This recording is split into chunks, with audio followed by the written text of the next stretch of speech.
Olá, sou Manuel Cunha e agora vamos para a nossa segunda aula de fundamentos em enfermagem. Nessa aula agora nós vamos trabalhar de uma maneira mais clínica, de uma maneira mais farmacológica, de como o paciente deve ser tratado, os fundamentos farmacológicos, como funciona cada medicação e por fim nós vamos falar um pouquinho do paciente grave e do paciente morto e como eles devem ser tratados pela enfermagem.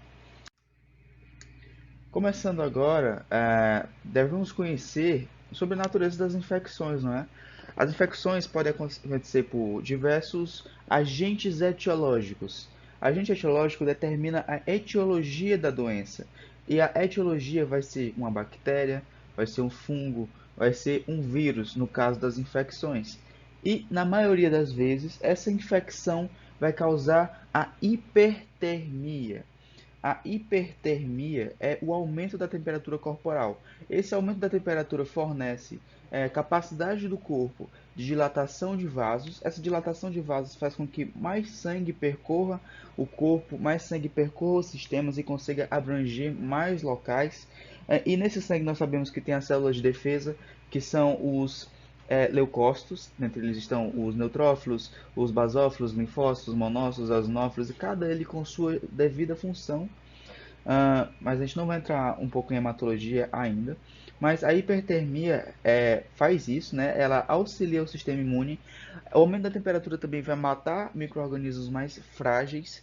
O aumento da temperatura também vai ajudar na, na na transporte de oxigênio, porque o sangue vai estar passando por mais lugares, então mais hemácias vão passar por esses lugares e vai ser um suporte. Porém, tem malefícios, e os malefícios são maiores do que os benefícios, porque a hipertermia causa danos cerebrais, danos neurológicos. Por isso que uma pessoa que está com febre muito alta, geralmente 40 graus, tem risco de convulsão, é uma pessoa que vai ter delírios, que vai começar a delirar, né, que vai começar a ver coisas também.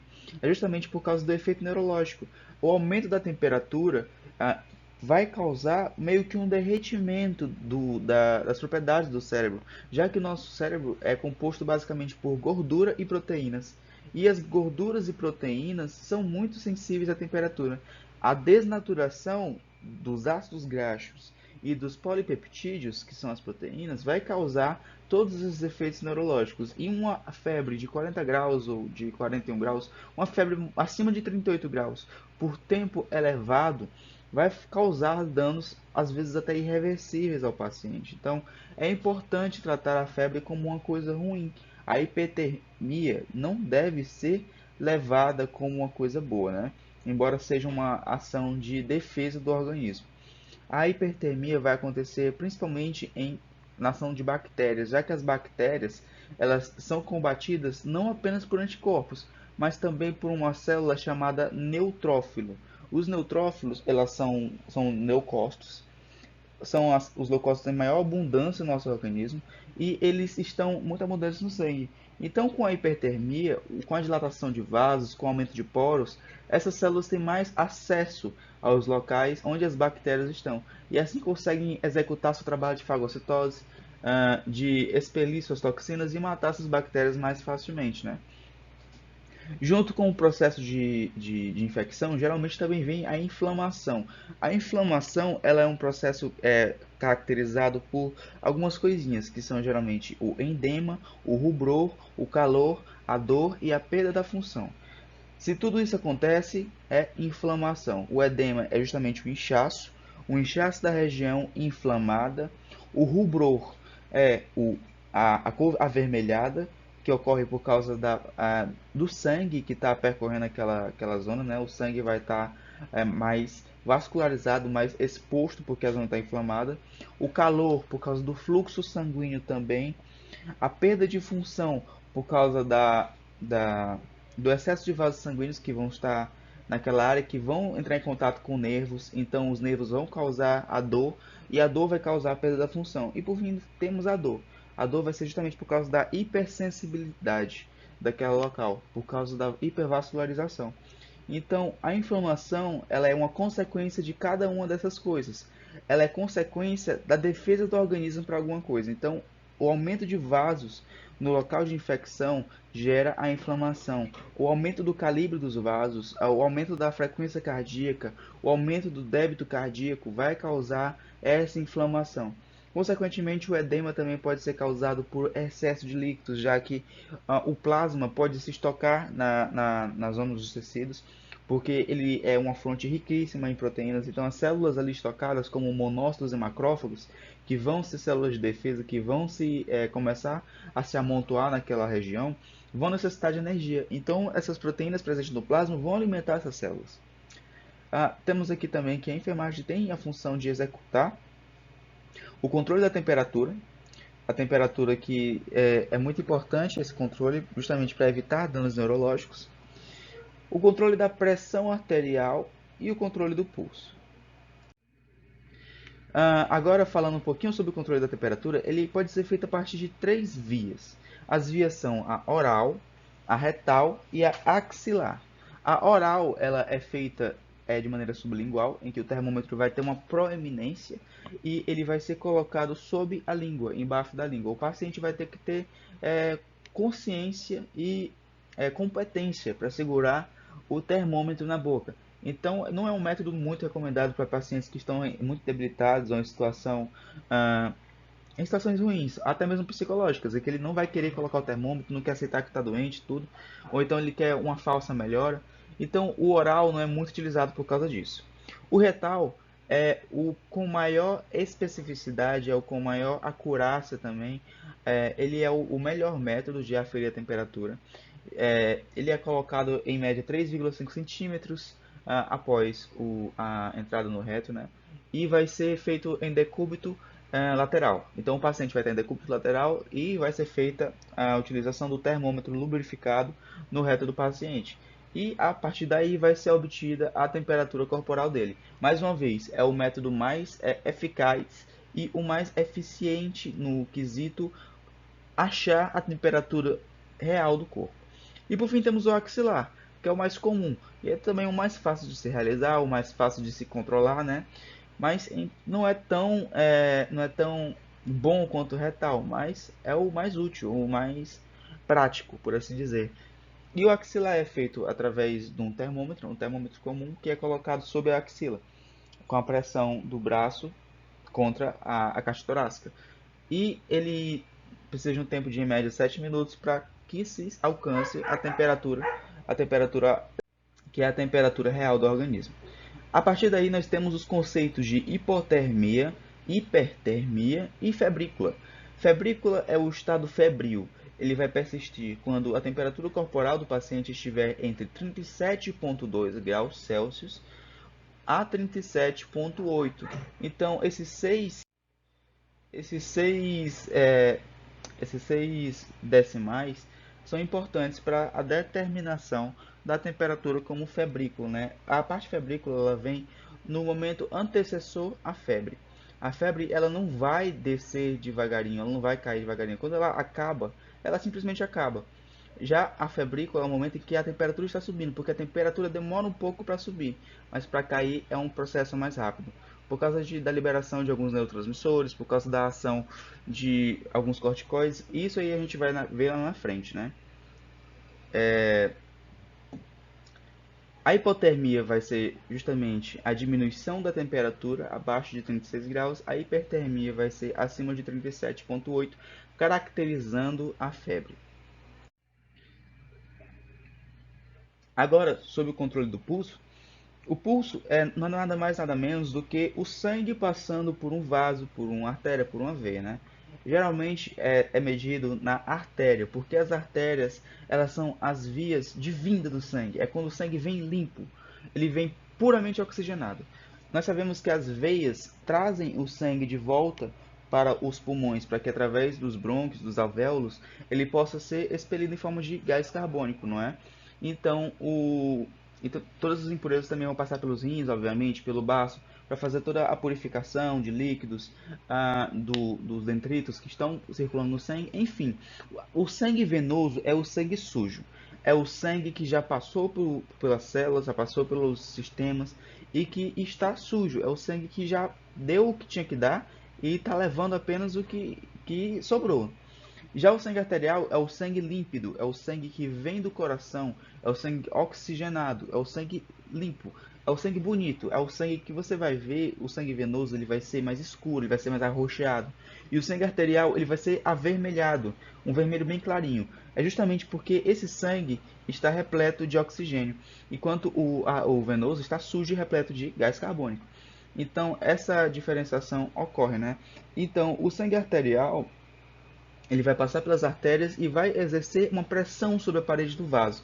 E essa pressão pode ser determinada ou pode ser sentida através das nossas mãos, não é? O pulso é o local na mão, né? O, o pulso, na verdade, que é a região da muñeca, por assim dizer, de uma maneira menos anatômica, é, é, tomou esse nome justamente por causa do pulso cardíaco. Porque pulso nada mais é do que uma onda que vai passando de uma origem e vai se estendendo através de uma linha. Então essa onda que vai ser o pulso pode ser aferida na região aqui da mão, né? E nessa região pode-se observar as pulsações cardíacas. E através disso pode-se determinar a frequência cardíaca. É importante citar que a frequência cardíaca vai variar de acordo com a idade do paciente, sendo que vai diminuindo de acordo com a idade. Por exemplo, recém-nascidos podem alcançar até 150 batimentos por minuto, de maneira fisiológica, normal e anatômica. Então isso não é problema. Enquanto adultos podem chegar a 70 batimentos por minuto, 70 BPM, né? Então, a partir desses valores de referência, deve-se observar que a criança tem um, o recém-nascido tem outro, o adolescente tem outro, e o adulto tem outro. E a partir daí podemos determinar a bradicardia. Bradicardia é quando o pulso está abaixo do que deveria ser, está abaixo do valor de referência. A taquicardia vai ser quando está acima, quando o coração está mais acelerado. A taquisfigmia vai ser quando o fluxo, o pulso ele está acima e tá fino, né? É quando tem pouco sangue e ao mesmo tempo pouco sangue passando e ao mesmo tempo o coração está batendo muito. E a bradisfigmia é quando o coração está batendo mais devagar e tem pouco fluxo de sangue. É como se fosse um fluxo mais fino, um fluxo mais fraco, por assim dizer. E a filiforme é justamente essa característica do pulso fino. A bradicardia ela vai ser estimulada pela ação do sistema nervoso autônomo parasimpático. Então, em situações em que o organismo está sob a ação do parasimpático, vai acontecer a diminuição da frequência cardíaca, que vai ser a bradicardia. Também pode acontecer em processos patológicos, em que há perda de ação muscular, relaxamento excessivo muscular, desnutrição também. E por aí vai, processos neurológicos, alguns medicamentos, muitos medicamentos que vão causar a diminuição da pressão arterial, vai ser justamente por causa da bradicardia. Temos a taquicardia, que vai ser a ação da adrenalina, noradrenalina no nosso organismo pelo sistema nervoso autônomo simpático. Então, algumas medicações também podem causar taquicardia. Ah, Outras situações patológicas também podem causar taquicardia. Problemas psicológicos também podem causar taquicardia. E daí podemos ir ao controle da pressão arterial. A pressão arterial é uma importante maneira de abordagem por fazer um levantamento sobre as condições de débito cardíaco, viscosidade do sangue e resistência vascular periférica. Mas, professor, o que é isso? O que é resistência vascular periférica? É quando os nossos vasos nas periferias do nosso organismo, como por exemplo nas pernas, nos braços, eles não têm uma capacidade tão boa de receber o fluxo sanguíneo. Uma maneira de dizer isso bem mais facilmente é dizer que os vasos das pernas e das mãos estão mais finos do que deveriam ser para adquirir esse sangue. E isso pode causar retenção de líquidos, isso pode causar dor nesses membros. Ocorre muito em pessoas sedentárias. As pessoas sedentárias não praticam atividades físicas, elas geralmente podem ter nas pernas, né? E podem causar inchaço nessa região. É justamente por causa dessa resistência vascular, uma insuficiência vascular nessas regiões, né?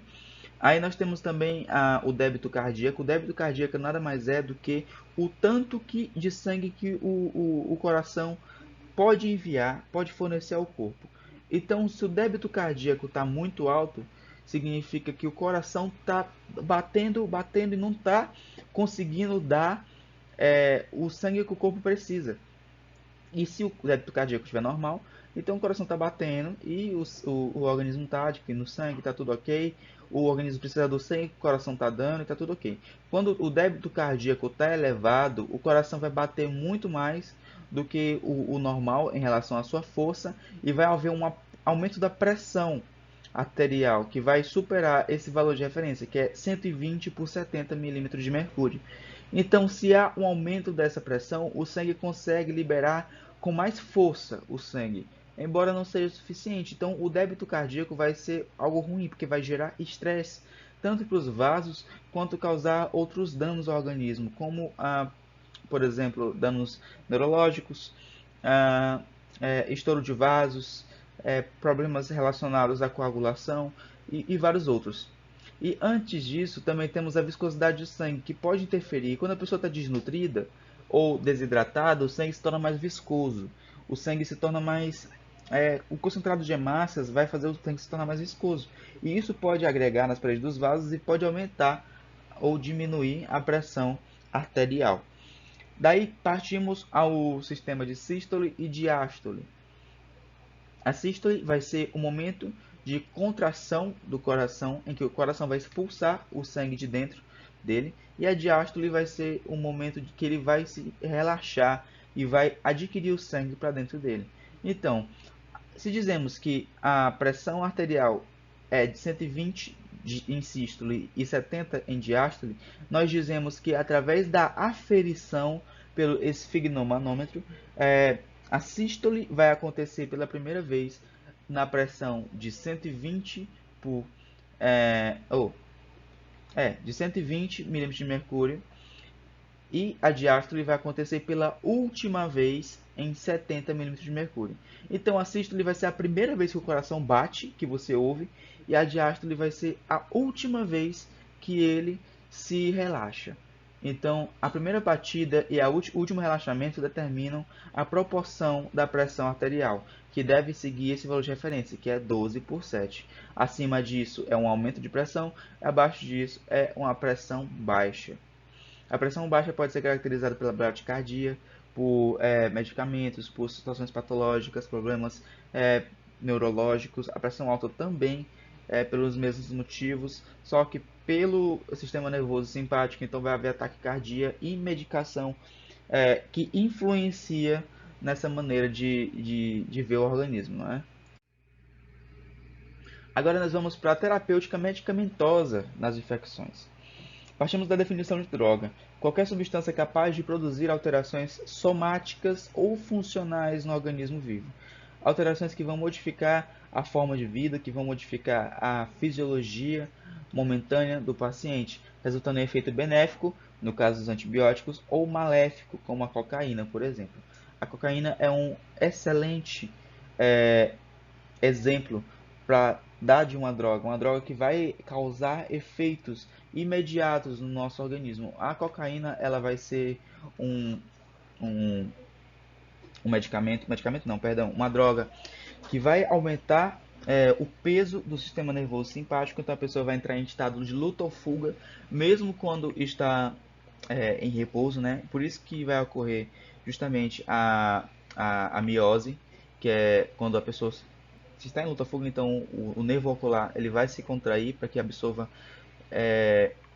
midrise, para que absorva mais luz e consiga ter uma melhor resposta em caso de necessidade.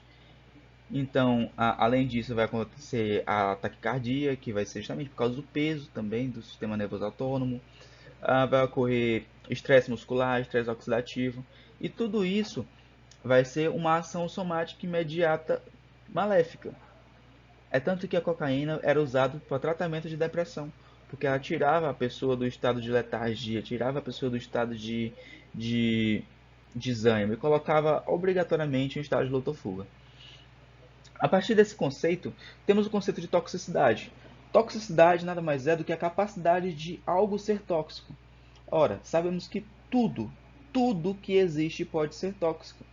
Tudo que ingerimos, dependendo da quantidade, pode fazer mal ao organismo. Imagina água, uma coisa tão básica, água, uma coisa tão boa. Todo mundo recomenda você beber muita água. Mas imagina que, sei lá, 20 litros de água sejam depositados sobre o seu organismo de maneira venosa e você não consegue expelir todo esse líquido. A água se torna tóxica. Então, a própria água pode ser tóxica dependendo da quantidade. Então, todo medicamento pode ser um veneno dependendo da quantidade. Tudo pode ser tóxico. É importante se lembrar disso. Porque dependendo da quantidade de medicamento que você administra a um paciente, você pode estar oferecendo um risco absurdo à sua saúde, mesmo que essa quantidade seja relativamente baixa quando tratada em relação a outras pessoas.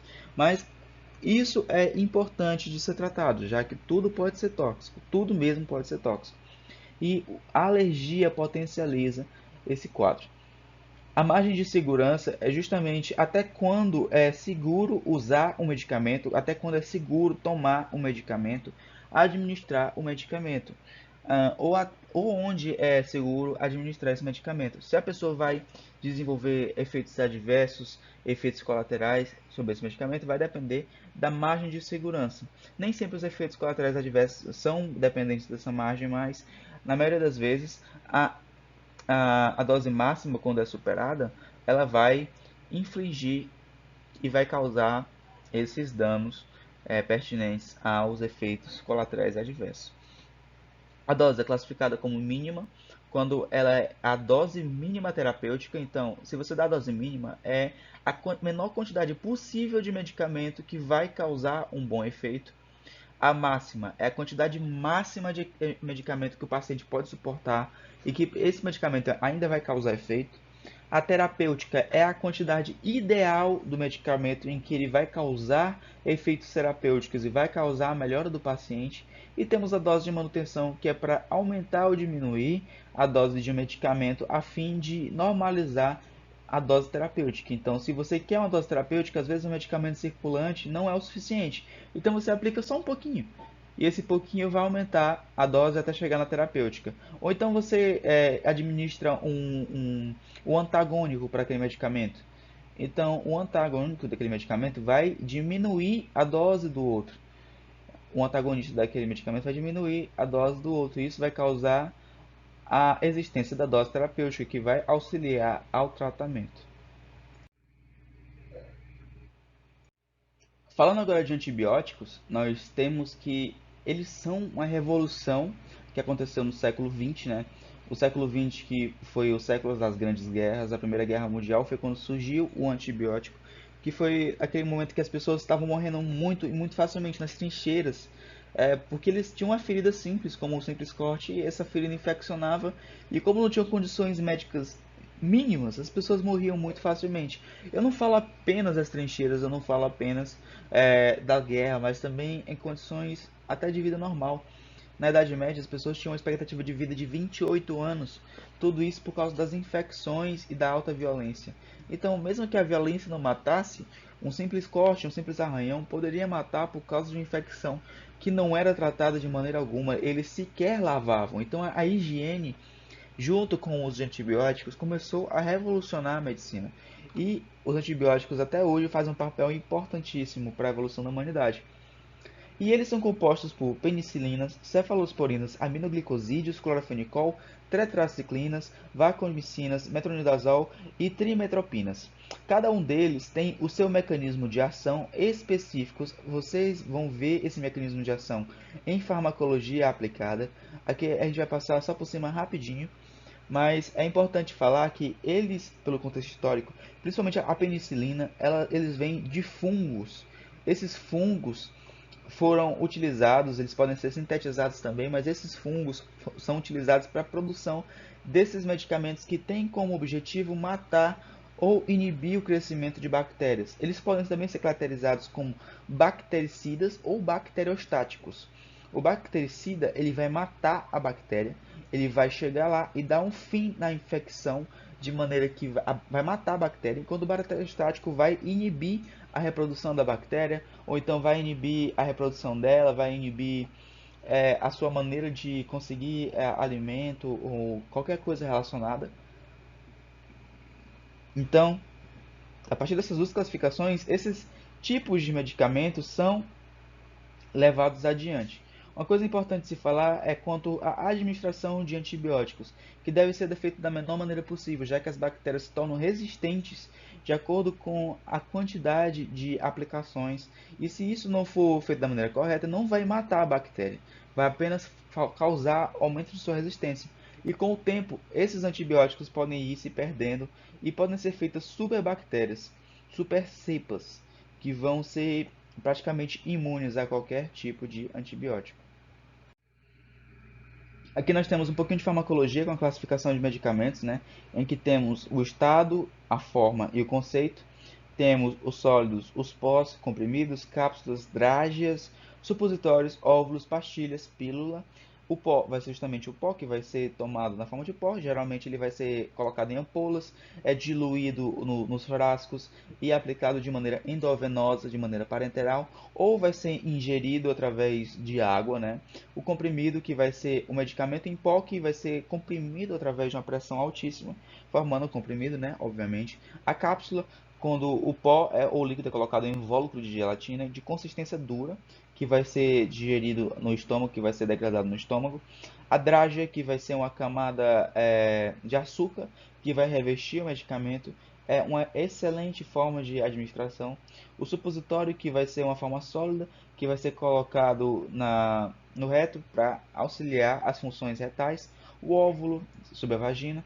A pastilha vai ser sobre a boca com função de auxílio bucal ou faríngico. Então a pessoa que não está com problema na faringe, na garganta, vai tomar a pastilha para ver se melhora.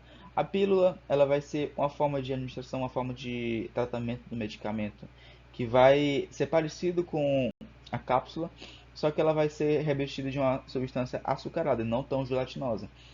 Os semissólidos são os pastosos, como a pomada, o creme e o gel, não precisa de tanta explicação. E por fim temos os líquidos, com a solução, xarope, suspensão, tintura e emulsão. Cada um deles com suas respectivas determinações aqui do lado, seus conceitos, e os gasosos com elixir, gás e aerossol. Os antivirais, eles são os medicamentos que vão inibir a produção dos vírus e eles vão ter um mecanismo de ação que vai modificar a forma de replicação desses vírus. Os vírus podem ser classificados como vírus DNA ou vírus RNA, e esses vírus necessitam de um organismo vivo. Ainda hoje é um conceito, uma discussão que fala, o vírus é vivo ou não é? Mas, de qualquer forma, ele precisa de um organismo vivo mais complexo para se reproduzir, já que ele utiliza o maquinário celular que ele não tem para se reproduzir. Então ele infesta as células, ele utiliza do DNA ou do mecanismo mitocondrial ou do mecanismo ribossômico para produzir essas proteínas e sintetizar nossos vírus, e quando ele sai, ele geralmente infecta e mata a célula. Então é assim que ele funciona. E esses medicamentos vai inibir esses mecanismos é, biomoleculares do vírus. Então o vírus não vai ter mais capacidade de usar o ribossomo humano para se aplicar. E é assim que funciona. Daí nós temos os analgésicos, os antipiréticos e anti-inflamatórios também, cuja administração é geralmente parenteral ou de maneira ou através de comprimido ou líquido. Então, esses vão ser divididos entre opioides, derivados do acetil salicílico, AINES e corticoides, em que os opioides vão ser geralmente os analgésicos. Um exemplo dele é justamente a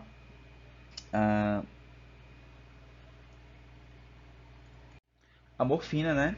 Que a morfina é um opioide fortíssimo que vai geralmente derrubar a pessoa, vai colocar para dormir, por isso o nome opioide, que vai modificar as capacidades cognitivas da pessoa. O derivado do ácido acetil salicílico. Alguém sabe o que é ácido acetil salicílico? O ácido acetil salicílico ele é um medicamento importantíssimo para o ser humano, né? Ele é o AS. Ele vai proporcionar um menor adesivamento plaquetário e vai melhorar o fluxo sanguíneo. Por isso que as pessoas dizem que ele afina o sangue. É uma maneira grosseira de dizer. Ele não afina o sangue, ele vai simplesmente deixar que o sangue flua melhor pelos vasos.